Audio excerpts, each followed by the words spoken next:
Hello students, how are you. उम्मीद है कि आप अच्छे होंगे और पढ़ाई पर ध्यान तो दे ही रहे होंगे, साथ में स्वास्थ्य पर भी ध्यान दे रहे होंगे, क्योंकि फिजिकल फिटनेस ठीक रहनी बहुत अच्छी बात है। उसके बिना कोई भी काम करने में मन नहीं लगता है। तो बच्चों, आज हम वैसे ये पूरा चैप्टर आपको अगर देखना है, सारे एक्सरसाइजेज कंसेप्ट्स, तो आपको चैनल सब्सक्राइब करना होगा। तो वहाँ पर आपको वीडियो देखने को मिलेगी। वीडियो देखें, अच्छी लगे लाइक करें। चैनल अगर सब्सक्राइब नहीं कर रखा तो उसको सब्सक्राइब कर लें। और बच्चों, आज हम बात करेंगे एमसीक्यू की, मतलब इस चैप्टर से रिलेटेड कुछ एमसीक्यू। कंसेप्ट तो बहुत सारे हैं, कितना एमसीक्यू इस पर अपलोड किया जाए, तो हम कुछ एमसीक्यू इस पर अपलोड करेंगे, ठीक है। तो और साथ में अगर कोई ऐसा कंसेप्ट आएगा जिसको बताना बहुत ही ज़रूरी होगा, तो वो हम यहाँ पर एक्सप्लेन थोड़ा सा करेंगे आपको, ठीक है। अदरवाइज डिटेल्ड में कंसेप्ट देखना है तो आप हमारी इससे पहले की वीडियो देखें और वहाँ पर आपको कंसेप्ट समझ में आएगा। तो बात करते हैं कुछ एमसीक्यू की। क्या लिखा हुआ है पहले क्वेश्चन में कि the set of all letters in the word waiter is, मतलब जैसे ये वेटर लिखा हुआ है, तो अगर इसको हम सेट फॉर्म में लिखेंगे, रोस्टर फॉर्म में लिखेंगे, तो रोस्टर फॉर्म में हमें बताया कि हर एक एलिमेंट लिखा जाता है और कॉमा से सेपरेट किया जाता है। लेकिन हम एलिमेंट को रिपीट नहीं करते हैं। जैसे 1 1 2 2 इस तरीके से लिखा हुआ है तो हम 1 2 लिख सकते हैं। ऐसे ही मान लो कि हमारे ट्रिग्नोमेट्री है, ट्रिग्नोमेट्री में जो वर्ड भी रिपीट हो रहा होगा उसको हम क्या करेंगे, सिर्फ एक बार लिखेंगे, ठीक है। तो ऐसे ही वेटर में हमने जानबूझ करके ढूंढ के लिखा कि इसमें बी तो एक ही बार आया, तो बी इसमें सभी में लिखा हुआ। टी 2 बार आया, तो ई एक 2 बार आया है, तो ई मुझे एक बार चाहिए, तो ई इसमें है और इसमें भी है। फिर टी इसमें 2 बार आया, तो मुझे एक बार टी चाहिए, तो टी देखो इसमें भी लिखा हुआ है, इसमें लेकिन ई नहीं है और बाकियों में टी नहीं है। तो इसका मतलब क्या है कि इन सब में सबसे अच्छा ऑप्शन क्या है कि ये जो ऑप्शन हमें दे रखा है वो हमारी सारी कंडीशंस को फुलफिल करता है। तो इससे पहले वाले क्वेश्चन का जो हमारा आंसर होगा वो क्या होगा, बी ई। यहाँ पर बच्चों ये कॉमा से सेपरेट होगा, अगर कहीं पर कॉमा से सेपरेट नहीं किया गया है तो वो आप मान लेंगे कि ये कॉमा से सेपरेट है, तो उस लेटर का जो हमारा रोस्टर फॉर्म होगा वो ये होगा, ठीक है। दूसरे क्वेश्चन पर आते हैं। क्या लिखा हुआ कि the set X is such that X square is equal to X, X belongs to the N. मतलब क्या लिखा हुआ है कि X square is equal to X लिखा हुआ है, ठीक है। Can be represented into the roster form I, मतलब मुझे क्या करना है, पहले तो इसको सिंप्लीफाई करना है। तो x square is equal to x को मैं क्या लिख सकता हूँ, x square minus x is equal to 0। X common ले लिया तो x minus 1 is equal to 0। X is equal x एक तो 0 हो जाएगा और x minus 1 is equal to 0, तो एक्स इज इक्वल टू 1 हो जाएगा। तो हमारे पास दो एलिमेंट्स आए, 0 और 1। तो बच्चों क्या है कि 0 और 1 दो एलिमेंट्स आए, लेकिन इसने मुझे एक कंडीशन भी दे रखी है। क्या कंडीशन दे रखी है कि x belongs to the natural number. तो 0 और 1 में सिर्फ 1 ही एक अकेला नेचुरल नंबर है, 1 ही तो नेचुरल नंबर है।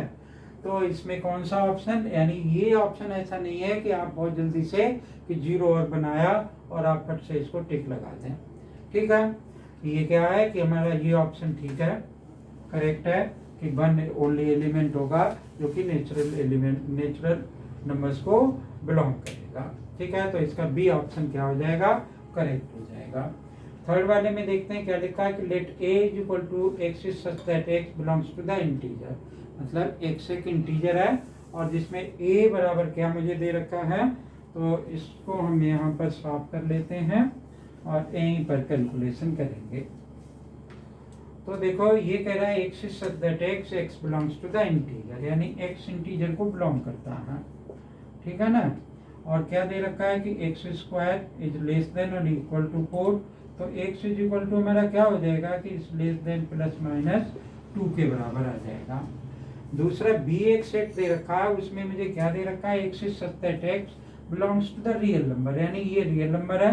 तो इसका हम फैक्टर करते हैं, x square minus 3x plus 2 is equal to 0, x square minus 2x minus 1 और प्लस का 2 is equal to 0। x common ले लिया, x माइनस 2 माइनस 1 आ गया, x माइनस 2। तो x की वैल्यू क्या आ जाएगी, 1 आ जाएगी और 2 आ जाएगी। ठीक है, अब हमसे ये क्वेश्चन में और आगे क्या कह रहा है, ए ये दे रखा है, हमने निकाल लिया कि ए में कौन कौन से एलिमेंट हो गए, -2 और +2। ठीक है, यानी x की वैल्यू किससे छोटी है, +2 से छोटी है और -2 से, यानी इसको हम लिख सकते हैं इस तरीके से, -2 और x ये आ गया और ये आ गया। ठीक है, -2 -1 0 1 और 2 आ गया। दूसरे में हमारे पास क्या है, 1 और 2 है। तो अब हम देखते हैं क्या a b के बराबर होगा। भाई क्या ये वाला -2 और ये तो बराबर दिख नहीं रहा, तो ये ऑप्शन ठीक नहीं हो सकता, इनकरेक्ट ऑप्शन है। a is not equal to b, भाई -2 और तो इसमें वैल्यू क्या आएगी, -2 -1 0 1 और 2, तो वो इसके बराबर नहीं हो सकता क्योंकि इसमें 0 नहीं है और ना ही -2 है ना -1 है, तो ये ऑप्शन क्या हो गया, करेक्ट हो गया। ठीक है, ये और चेक करना चाहे तो हम चेक कर सकते हैं कि A is a subset of B, A is a subset of, A कैसे सबसेट हो पाएगा B का, भाई इसमें इसके सारे एलिमेंट इसको तो बिलोंग करते नहीं, तो इसमें जब लाई नहीं करते हैं तो ये इसका सबसेट नहीं हो सकता है। ठीक है, तो इसका ऑप्शन, और A is belongs to, A is does not belongs to B।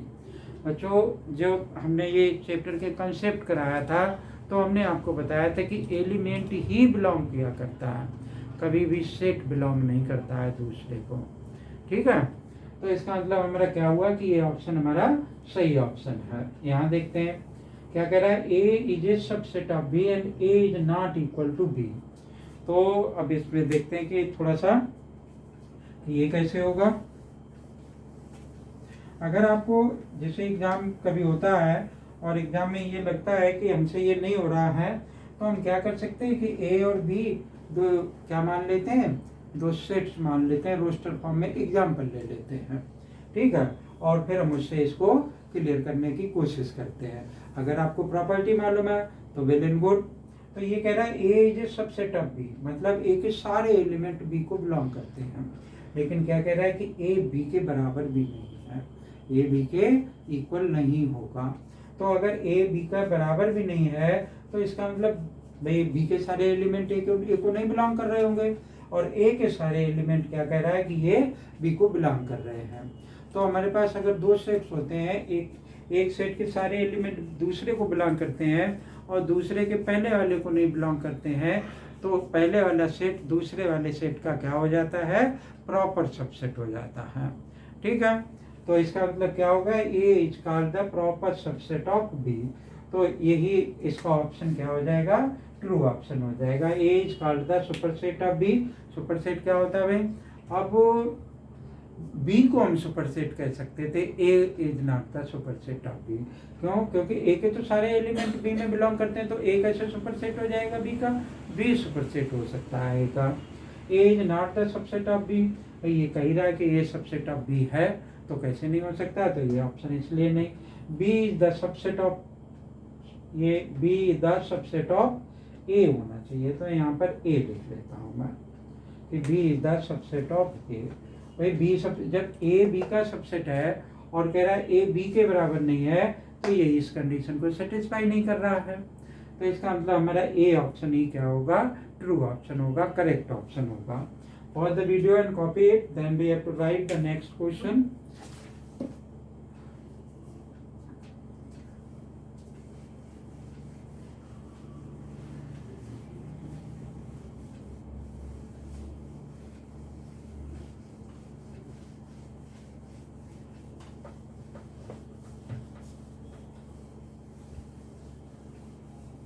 बेटा एमसीक्यू क्वेश्चन जो है उसका जब तक आपको कंसेप्ट क्लियर नहीं होगा तब तक वो एमसीक्यू क्वेश्चन जो होगा कि आपसे होगा नहीं।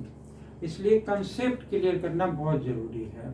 उसके लिए आप पहले की वीडियो देखनी पड़ेगी, क्योंकि इस वीडियो में हर बात तो नहीं बताई जा सकती, कितनी बार रिपीट किया जा सकता है। तो एक और क्वेश्चन हमने लिखा कि question number 5,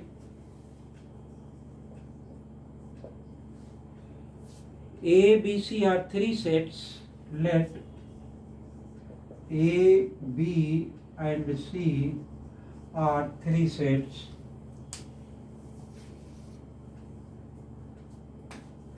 Are three sets. तीन सेट्स है हमारे पास और क्या कह रहा है, A belongs to B. If A belongs to B. If A belongs to B. ऐसा लिखा हुआ बुक में. And B is a subset of C. And B is a subset of C. ये सबसेट का साइन है और ये C है. B is a subset of C. Then A में क्या कह रहा है ये कि A is a subset of C. A is a subset of C. और दूसरे में कह रहा है कि A belongs to C. B, A belongs to C. और C पार्ट में कह रहा है कि A does not belongs to C. A does not belongs to C. और D पार्ट में कह रहा है कि none of these. D part में none of these. ठीक है, ये क्वेश्चन है हमारे पास. कह रहा है A, B, C and three sets. A, B, C, ये ऑप्शन दे रखे हैं. A, B, C are three sets. A belongs to B. भाई जब ये क्वेश्चन कह रहा है कि A बिलोंग कर रहा है B को, तो कर रहा है. वैसे तो A जो सेट है वो कभी भी दूसरे सेट को बिलोंग नहीं किया करता है. And B is a subset of C. मतलब इससे क्या रिजल्ट आ रहा है कि A के सारे एलिमेंट B को बिलोंग करता है और B के सारे एलिमेंट क्या कर रहे हैं कि C को बिलोंग कर रहे हैं. ठीक है ना. तो इसका मतलब क्या है कि A के सारे एलिमेंट C को बिलोंग करेंगे. ठीक है, तो जब A के सारे एलिमेंट C को बिलोंग करेंगे तो क्या हो जाएगा कि ये ऑप्शन ट्रू हो जाएगा, हमारा करेक्ट ऑप्शन हो जाएगा. ये बाकी तो नहीं हो सकते हैं. इसमें पॉसिबिलिटी हो सकती है, लेकिन क्या हो सकता है कि इसने बिलोंग्स टू का साइन क्वेश्चन में दे दिया, इसलिए मैंने यहाँ पर बिलोंग्स टू का साइन लगा लिया. ये दूसरे वाले में सबसेट ही लिखा हुआ. तो ये क्वेश्चन हुआ. क्वेश्चन नंबर 6 देखो क्या कह रहा है ये कि let set of real numbers, the set of real numbers such that x is such that A is less than x is less than B. और ये बंद है. ठीक है. A is called, ये ऐसा लिखा हुआ है, is called. तो हमारे पास क्या क्या ऑप्शन दे रखे हैं, उन ऑप्शन की बात कर लेते हैं. ए ऑप्शन में दे रखा है कि ओपन इंटरवल.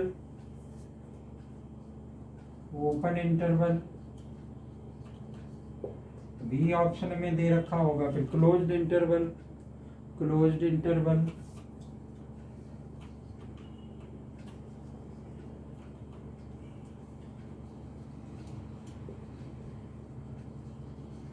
और सी ऑप्शन दे रखा है हमें क्या कि सेमी ओपन इंटरवल.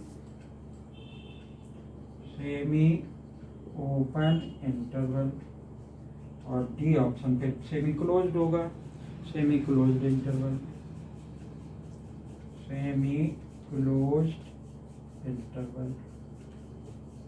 ठीक है, ये चार ऑप्शन हमें दे रखे हैं. देखो बच्चों, इंटरवल क्या होता है कि जैसे A is less than X is less then B, तो ये इस तरीके से रिप्रेजेंट हो जाता है. ये ओपन इंटरवल हो गया. मतलब वो एलिमेंट्स X के हैं जो A से तो बड़े हैं लेकिन B से छोटे हैं. और क्लोज्ड इंटरवल में क्या होता है कि A is less than X लिख लिया यहाँ पर, is less than and equal to B. इसमें क्या होता है, इस तरीके से बहुत डिटेल में मैंने इंटरवल बताए हैं अपने वीडियो में कि ये सारे क्या होते हैं.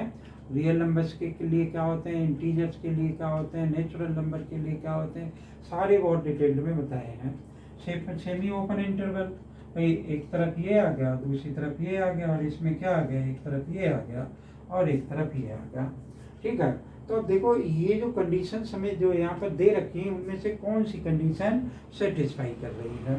तो यहाँ कह रहा है ए की वैल्यू, भाई इसका क्या मतलब है, इसका मतलब हो गया कि ए और ऐसा और ऐसा, इसका क्या मतलब हो गया, ए और ऐसा और ऐसा। ऐसा तो आया नहीं, यहाँ पर क्या आया हुआ है, ये आया हुआ है। तो ये किसके लिए, ओपन इंटरवल के लिए है। तो अगर ये ओपन इंटरवल के लिए है तो इसका ऑप्शन ये वाला क्या हो जाएगा कि करेक्ट ऑप्शन हो जाएगा। ठीक है, pause the video and copy it, then come to the next question.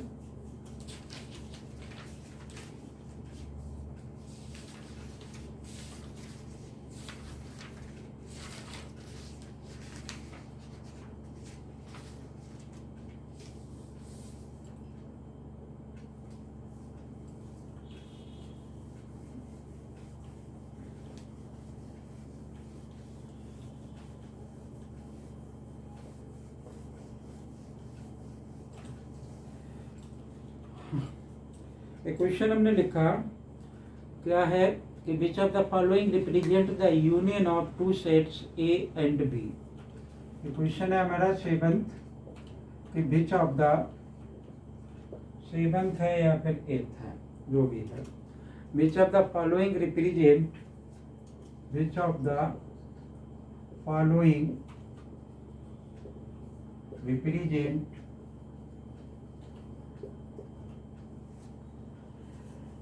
for the union of two sets, for the union of two sets, two sets, set A and B मान लेते हैं, A set A and set B। ठीक है, union की बात कर रहा है। तो देखते हैं कि इसने ऑप्शन किस तरीके से घुमाए हैं। ए में दे रखा है कि A option x is such that x belong कर रहा है, किसको बिलोंग कर रहा है, ए को, ये ए ऑप्शन दे रखा है। बी ऑप्शन में क्या दे रखा है इसने कि X is such that x belongs to the A, और X belongs to the, X is such that x belongs to the A and x belongs to the B. ठीक है, सी ऑप्शन लिखा हमने, सी में क्या दे रखा है, x is such that x belongs to the B, x is such that x belongs to the B। और डी ऑप्शन हमें क्या दे रखा है इसमें, वो भी लिख लेते हैं कि x is such that x is such that x belongs to the A और x belongs to the B। ठीक है बच्चों, तो देखो होता क्या है कि जब यूनियन होता है तो यूनियन की डेफिनेशन क्या बताई थी कि if A and B are two sets then A union B is the set of those elements which are either belongs to the A or belongs to the B। मतलब उन elements का set है जो कि या तो A को belong करते हैं या फिर B को बिलोंग करते हैं। ठीक है ना, तो और इसमें जब जो कंसेप्ट बताया था उसमें बताया था कि जैसे A यूनियन B, इसको हम क्या लिख सकते हैं, A और B। ठीक है, ए एंड बी नहीं लिख सकते, ए एंड बी किस में लिख सकते हैं, जैसे ए इंटरसेक्शन बी, ये इंटरसेक्शन का साइन, ए इंटरसेक्शन बी अगर हम इसको लिखें इस फॉर्म में तो कैसे लिखा जाएगा, x is such that x belongs to the A and x belongs to the B. ठीक है, तो यूनियन और इंटरसेक्शन में जो हमारा बेसिक डिफरेंस है वो बेसिक डिफरेंस अगर हम सेट बिल्डर फॉर्म में रिप्रेजेंट करते हैं तो सिर्फ इस वर्ड का डिफरेंस है। यहाँ पर और लिखा हुआ है, यहाँ पर एंड लिखा हुआ है, तो एंड में इंटरसेक्शन है और में यूनियन है। अब ये हमसे क्या पूछ रहा है, यूनियन की बात कर रहा है, तो इसका मतलब क्या होगा, X is such that x belongs to the A और X belongs to the B, ये हमारा राइट ऑप्शन होगा। अगर ये यहाँ पे इंटरसेक्शन लिख रखा होता तो हमारा क्या होता कि ये वाला ऑप्शन जो होता वो हमारा करेक्ट ऑप्शन होता। ठीक है, तो इस तरीके से ये क्वेश्चन ये MCQ हो जाएगा। और ढूंढ के लिखते जो कि किसी काम आ जाए आपके कहीं।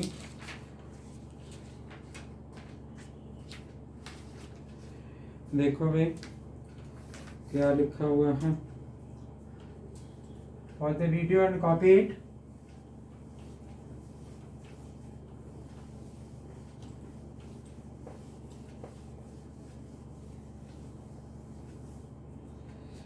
क्या लिखा हुआ है ये कि if A and B are two sets,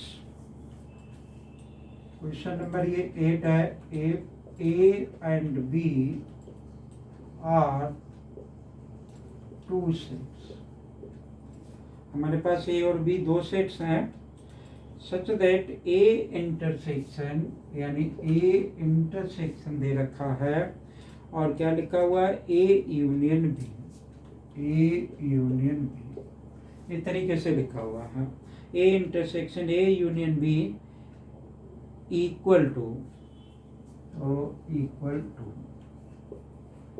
option क्या दे रखे हैं ए बी सी और डी, चार ऑप्शन हमने लिख लिए। क्या क्या ऑप्शन दे रखा है इसने, ए दे रखा, बी दे रखा, फाइव दे रखा, यानी पहले वाले में ए, दूसरे वाले में बी, तीसरे वाले में फाइव, और फिर दे रखा है कि A intersection B, A intersection B.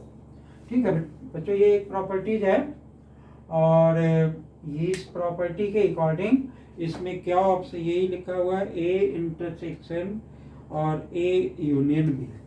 ठीक है, तो देखो इस प्रॉपर्टी को ये थोड़ा सा क्लियर कर लेते हैं। जैसे ए यूनियन बी अगर नहीं क्लियर हो रही, नहीं समझ में आ रही, तो हम ए बी के कुछ एलिमेंट्स मान लेते हैं और फिर हम इसको वेरीफाई कर लेंगे, आप देखेंगे कि आंसर करेक्ट आएगा। तो A union B, A union में कौन से एलिमेंट्स होंगे, वो एलिमेंट्स होंगे जो या तो ए में होंगे या फिर बी में होंगे, दोनों एलिमेंट्स आ जाएंगे, मतलब ए और बी के, और जो कॉमन होंगे उनको हम एक बार लिख लेंगे। ठीक है, फिर ये इसने इंटरसेक्शन, इंटरसेक्शन क्या होता है, जो दोनों में कॉमन हो, मतलब जो ए में भी हो और ए यूनियन बी में भी हो। तो ए यूनियन में ए और बी के एलिमेंट है, और ए इंटरसेक्शन के साथ में जब हम दोबारा निकालेंगे तो वही तो एलिमेंट रह जाएंगे जो ए के ही एलिमेंट होंगे। ठीक है ना, तो देखो इसका ऑप्शन में से क्या हो जाएगा, ए ऑप्शन ट्रू हो जाएगा। अगर बात आपको समझ में नहीं आ रही तो आप कुछ मान लो कि जैसे ए इज इक्वल टू 1 2 3 लिख लिया, छोटा सा सेट लिखा मान लो, बी मैंने लिख लिया कि 3 4 लिख लिया। ठीक है, अब देखो ए यूनियन बी क्या आ जाएगा, ए यूनियन बी में 1 2 3 और 4 एलिमेंट हो जाएंगे। अभी हमसे क्या कह रहा है कि ए इंटरसेक्शन और ए यूनियन बी, तो देखो A intersection A union B मतलब इसमें और इसका इंटरसेक्शन निकालना है, यानी दोनों में जो कॉमन एलिमेंट होंगे वो क्या हो जाएंगे, 1 2 3 हो जाएंगे। तो 1 2 3 किसके बराबर है, ए के बराबर है, तो ए वाला ऑप्शन इस तरीके से करेक्ट हो जाएगा। ठीक है ना, और the video and copied it and then we have write the next question.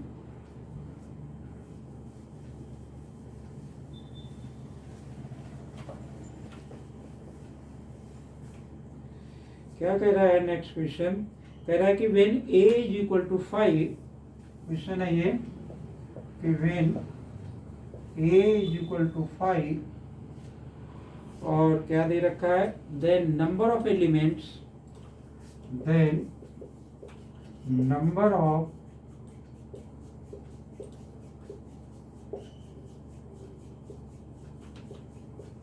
Elements in PAH, in PAH।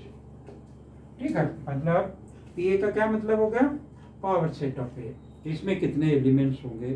तो ए ऑप्शन दे रखा है 0 1 2, तो ए में दे रखा है 0, बी में क्या दे रखा है 1, सी में 2 और डी में क्या दे रखा है none of this, none of this. ठीक है, तो पीए मतलब पावर से, पावर ही तो होता है, तो ये क्वेश्चन यही लिखा हुआ है, हाँ ये लिखा हुआ है। तो ए इज इक्वल टू 5 एक सेट है जिसमें कि कोई एलिमेंट नहीं है, तो पावर सेट में क्या होगा कि 5 एक एलिमेंट हो जाएगा, एक ही तो एलिमेंट आएगा फिर, तो इसका मतलब क्या हो गया कि बी ऑप्शन हमारा ट्रू हो गया और इसमें कोई ऐसी कैलकुलेशन करनी नहीं। ठीक है बच्चों, तो ये तो था ये क्वेश्चन, और उम्मीद है कि आपको ये समझ में आए होंगे, किसी न किसी तरीके से ये आपको हेल्प कर दें एग्ज़ाम में, तो बहुत अच्छी बात है। इनको आप अच्छे से समझें, देखें, और इसी तरीके के आप और भी क्वेश्चन अगर प्रैक्टिस करते हैं तो आपको इस चैप्टर पे थोड़ा सा कमांड बढ़ेगा। ठीक है, तो ये मैंने कुछ आसान से ही क्वेश्चन भी लिखे हुए थे, ठीक है, क्योंकि हो सकता है कि पेपर में इससे थोड़े और घुमा घुमू करके क्वेश्चन आते हैं, प्रॉपर्टी से रिलेटेड हो सकते हैं। ठीक है, तो उम्मीद है कि ये वीडियो आपको अच्छी लगेगी। अगर अच्छी लगे तो लाइक करें, चैनल नहीं सब्सक्राइब कर रखा तो चैनल को सब्सक्राइब कर दें। थैंक यू, जय हिंद।